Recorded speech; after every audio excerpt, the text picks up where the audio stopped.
Hey, welcome to the One Piece at a Time Distilling Institute with your host, the alchemist of Indiana's Black Forest, Alan Bishop. Hey, this channel is all about home distilling and legal distilling. If you've got questions, reach out to us in the comments below, social media, or via bishopshomegrown@gmail.com. And don't forget to check out thealchemistcabinet.com.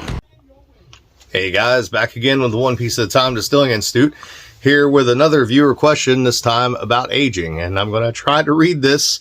I'm sure if you watched the past two videos, you saw me struggling a little bit after this cataract surgery. So we're going to give it a go, though. So this is from Emir Zukic.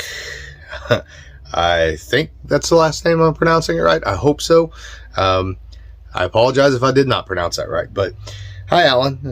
Like your YouTube channel, loaded with info for beginners. I'm in the process of just entering in the distillation, collecting some material for the first still. About 5 gallons, 4 of which is usable space.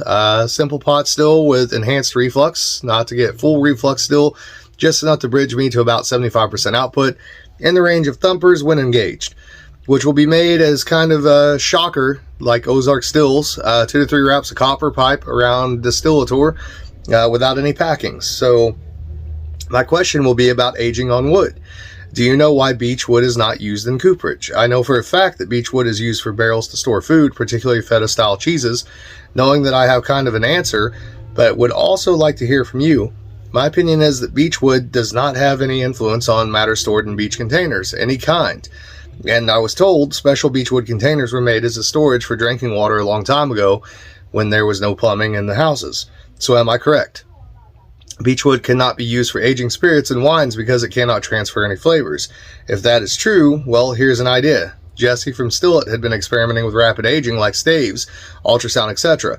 Flavors are there. What is missing is oxygenation, which only can be achieved in wood over a long time. How about rapid flavoring and then transferring spirits in beechwood barrels for finishing? What will be achieved and is protecting the oak as a species, because I am reading the U.S. is already having problems with oak. I would really like to know your 2 cents on beechwood and will it and how much it will influence any spirit and wine. Cheers, and thanks for all the info you were sharing with us.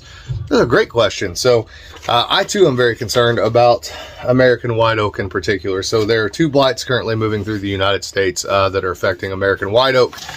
They are in Indiana, they are in Missouri, they are in Kentucky. And you have a number of distillers, large distillers who have expanded, or brand new huge distilleries that are on the scale of the old school large distilleries. Oak is getting hard to find, guys. It may not look like it from your, driving down the road and you see oak from the road, whatever. But as a distiller at a craft distillery, barrels are getting harder and harder to find. Part of that is because there's a legitimate shortage because a lot of the big guys are tying up oak. It's very hard to get aged oak at this point, or seasoned oak in the way that a lot of us distillers would like to have it at least 24 months. And it's getting harder and harder to find good quality barrels when you can get a hold of barrels. There's not enough distillers out there replanting trees. A few of them famously are, especially Angel's Envy have made a big deal of that. I think that every distillery in the United States that makes any amount of whiskey and or brandy and or any product that uses new American oak should be planting oak trees every single year. Absolutely, and we should be doing everything we can to preserve that. I think that we should even be looking at loosening up some of those bourbon mainstays like new oak. Listen, at one point in time, it was perfectly acceptable to put bourbon whiskey into used cooperage. And if you take a used barrel, shave it down just a little bit, and rechar it, you get about 80% of what a new barrel is anyway. So I see personally no problem with that. And I've even committed myself to, in the future, there may come a day where everything becomes a whiskey for me as opposed to a bourbon. And if I don't ever make another drop of bourbon again in my life and it becomes whiskey, that is completely fine by me if it helps to preserve some of this oak that's out there, right? This doesn't belong to us distillers. It belongs to all of us in this great country in particular, and in the world in a lot of ways. That being said, I know a lot of home distillers do play around with different types of wood for aging. I have done a lot of that in the past. There are some small craft distillers that are playing around with, wood inserts of different types for aging. I feel like I had some beechwood honeycomb staves at one point in time. But if I did, I don't remember using them. If I did use them, I don't remember what it did. So let that kind of speak for itself. Now, that being said, It would seem to me that beechwood would be fairly neutral. I know it was used very early on here in the distilling industry in southern Indiana, both for grain bins, because beech trees tend to get hollow on the inside. So if you go to Spring Mill, for example, and you go into the mill, you'll see a huge hollowed out beech tree trunk that they actually used for corn storage. It was also used for wooden stills at one point in time. So there's another hollowed out beech tree stump that's in the old distillery at Daisy Spring Mill that we believe was the old wooden pot still that they actually used in the distillery, because if you were to actually get close to it and look, and I'll try to get video of it the next time that I'm there, you'll see some little copper tacks on it and some pieces of copper that have been kind of ripped off over time, which would either have been the bottom of that still and or the top cape of that still when it was functioning as a steam still early on in the 1820s or so, when it was the old Montgomery distillery.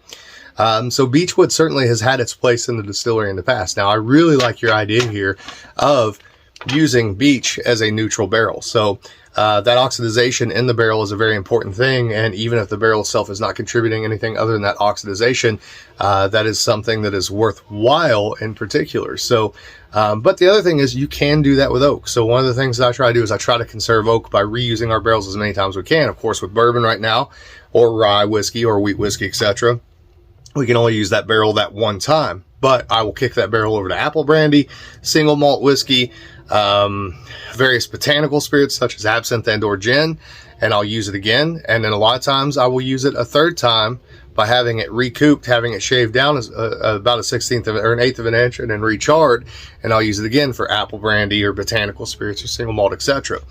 But you could potentially go 50 or 60 years on one barrel and use it 3 to 6 times. At that point, then what do you do with it?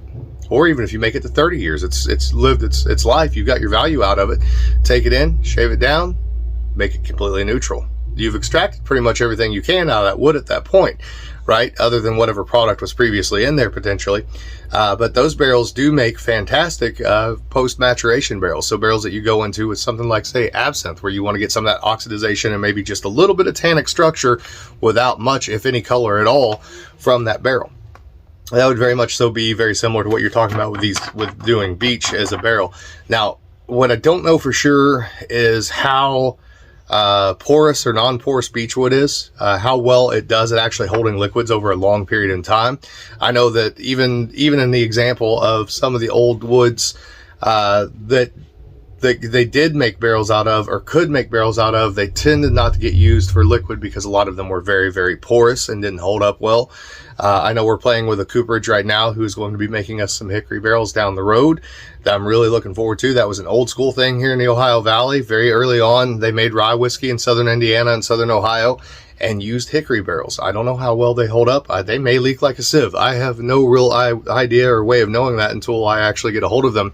I know I've played around with a little bit of hickory wood as far as staves, etc., and inserts, and I've really enjoyed that and gotten some unique flavors off of them. So, but I'm with you, man. I'm all about trying to conserve this oak as much as we can. And if there are any coopers out there that have messed with beechwood or know anything about beechwood, please leave your comments in the comments below here on YouTube, because I would love to hear about your experiences or your thoughts on the idea of using beechwood as a barrel material, or any ideas that you have for new American oak or new oak alternatives instead of barrels. I know they've got the squirrel out there. You've got the barrel inserts.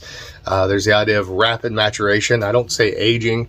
I usually use the word maturation, using various different staves, etc. But I think there's got to be a quality way to find a way to imitate a barrel that works, or to find a way to reuse and rejuvenate barrels that works. There's got to be some sustainability factor in what we do, and we often forget that distillation is inherently agricultural, and agriculture is oftentimes about sustainability. If we lose those roots, we've lost everything that distilling means. And if you as a industrial commercial distiller can watch this video and kind of chuckle at that, you're probably part of the problem with the industry, in all honesty. So be thinking about that, guys. But thanks for tuning in. I appreciate it. I love y'all, and I'll catch you soon.